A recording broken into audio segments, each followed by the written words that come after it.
aux deux parties, on va dire. Allez-y, allez-y.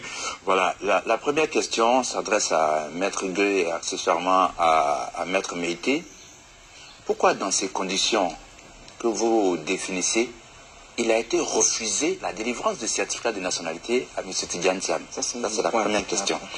La deuxième question, c'est pourquoi, ayant connaissance de tout cela, je me réfère toujours à la note du ministre de la Justice qui a évoqué le cas d'un Ivoirien qui a acquis la nationalité française, qui est allé chercher un passeport et le passeport lui a été refusé.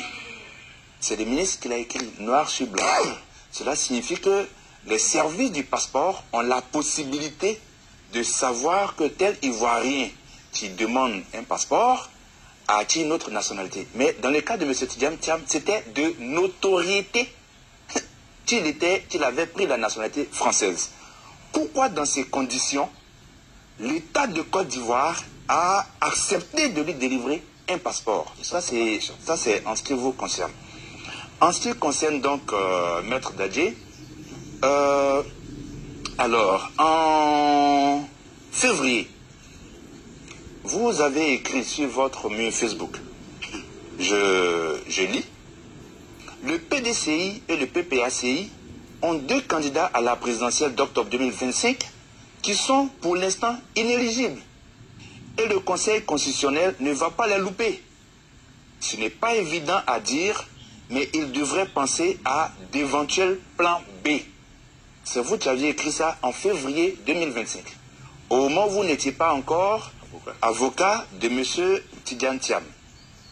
Cette position que vous avez est presque similaire à ce que Madame la juge a dit en disant qu'au moment de l'inscription de M. Tidjane Thiam sur la liste électorale, il avait donc perdu la nationalité ivoirienne. Aujourd'hui, qu'est-ce que vous en dites? On commence avec vous, Maître Dadje, comme les autres ont eu un temps de parole conséquent tout à l'heure. Oui, merci. En fait, moi j'ai beaucoup de choses à dire sur ce Bien sûr, bien sûr, bien sûr. J'espère qu'on aura le temps pour que je pose des problèmes. Parce que pour moi, la décision de la juge qui concerne la radiation de M. Thiam est mauvaise. Je vous mets à l'aise, c'est pour ça qu'on est là. Merci. Merci de me mettre à l'aise. Alors, déjà, je vais commencer à répondre à mon ami André Silver. Il me dit en février 2025, j'ai fait un poste. Oui, effectivement que j'ai fait un poste. Et je dis, au moment où je fais ce poste, en février 2025, M. Thiam et M. Laurent Gbagbo ne sont pas encore éligibles. C'est simple. Les conditions sont précises. M. Gbagbo, pour l'instant, pour qui j'ai beaucoup de respect et d'admiration, est frappé d'une décision injuste qui le rend inéligible.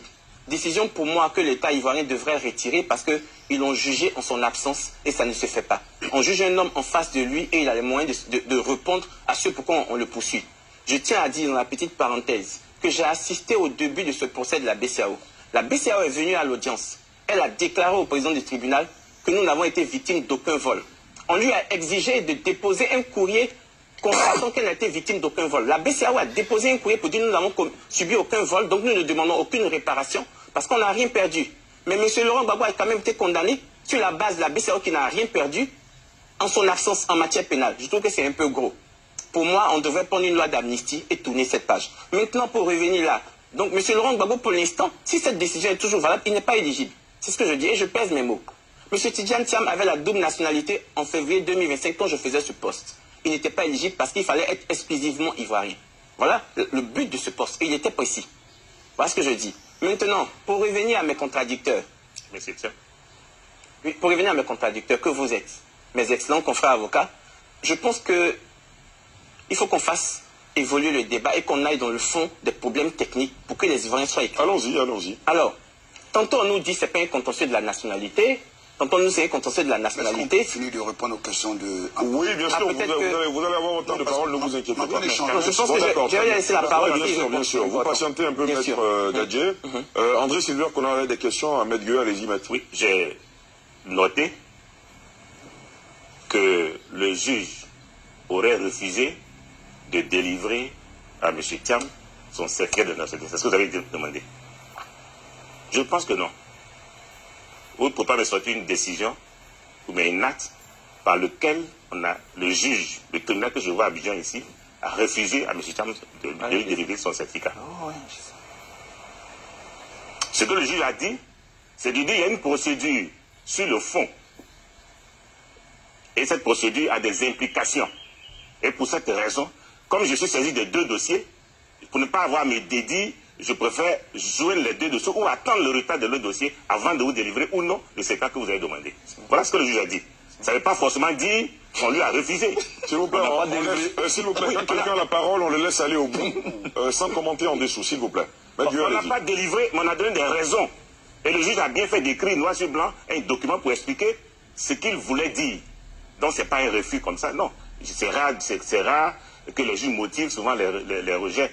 Or ça, ce n'est pas un rejet. Pour vous aider, je peux lire ce que la juge a dit. Oui, allez-y. Il y a donc lieu, en l'état, de sursoir à la délivrance du dit acte jusqu'à ce que le tribunal saisisse la constatation. Merci. Non, c'est un refus de délivrer à l'instant. Non, c'est pas un refus, c'est un sursis. Maître, ne jouez pas avec le mot. À l'instant là, c'est un refus de délivrance. Vous avez utilisé le mot, c'est vous qui avez dit. Vous avez dit, il est important de sursoir. Oui. Chez notre tribunal, le mot sursis, ça existe. Oui. Ça veut dire qu'un juge est saisi pour régler une question, quand pour des raisons pratiques, il ne peut pas, il est obligé d'attendre une autre procédure, il sursoit à il refuse de délivrer pour l'instant. C'est pas la même chose. Bon, ok. On va. D'accord. Il a le document. Monsieur Bliss, est-ce que parce qu'il n'a pas le document, ça veut dire qu'on lui a refusé? Je dis non. Bon. Puisque la raison pour laquelle il n'a pas le document est inscrite dans un document officiel que vous avez. Bon. Et le document ne vous dit pas que c'est un refus. Quand la justice refuse, elle rejette. Bon. Est-ce que c'est une décision de rejet? Non. Donc on ne peut pas dire qu'on lui a refusé. Très bien. Les mots ont un sens. Vous avez terminé, monsieur? Oui, sur le premier volet. Mais ce que je voulais dire, nous sommes dans un état, nous tous on l'appelle de nos voeux, hein. On veut construire un état de droit. Il faut que les rudiments, les règles soient respectées. Vous voulez devenir président de la République. Mais c'est vous-même qui devez même vous auto-regarder au quotidien, vous auto-protéger au quotidien, vous auto-critiquer au quotidien, pour éviter de tomber dans les travers d'un test. On n'est pas ivoirien aujourd'hui, demain on devient français, après on redevient ivoirien, et puis on s'étonne qu'à un moment donné de ce parcours-là, on soit surpris par un test. Et qu'on a appelé, on a dit de ce test-là qui était un test obscur. Alors qu'on a des députés à l'Assemblée nationale qui auraient pu valablement chercher à modifier, à changer cette loi. Parce que quand même les députés ont la possibilité, par l'initiative, de changer les lois. Vous avez fait une loi, le PDCI, je vous l'ai dit, en 61. Vous la trouvez obscure aujourd'hui. De 61 jusqu'à maintenant, vous n'avez pas changé la loi. Et vous comportez envers cette loi en la violant au quotidien. Mais vous voulez quoi? C'est le retour du bâton. Moi, je pense que ça, c'est une question c'est pas une question politique. C'est pas une question politique. C'est une question technique. C'est une question de droit. Quand on veut être président, on regarde au quotidien, on s'entoure de juristes, de techniciens, pour regarder ces questions-là. Pour ne pas qu'on tombe dans les travers d'une loi. Donc, pour moi, il n'y a pas une question politique. Pourquoi on soit obligé d'aller chercher une résolution du président ou bien une décision du président pour changer? Non, c'est du droit. On l'applique jusqu'au bout. Ils vont vous dire plus tard qu'ils ont fait un recours juridique contre la décision qui a été rendue. Mais Dieu merci, on y ira. Vous n'avez pas répondu à la question du passeport. Alors, André Silver, je reviens tout à l'heure à vous. Monsieur Bly, tout à l'heure, à l'entame de vos propos, vous avez voulu envoyer un signal au PDCI RDA parce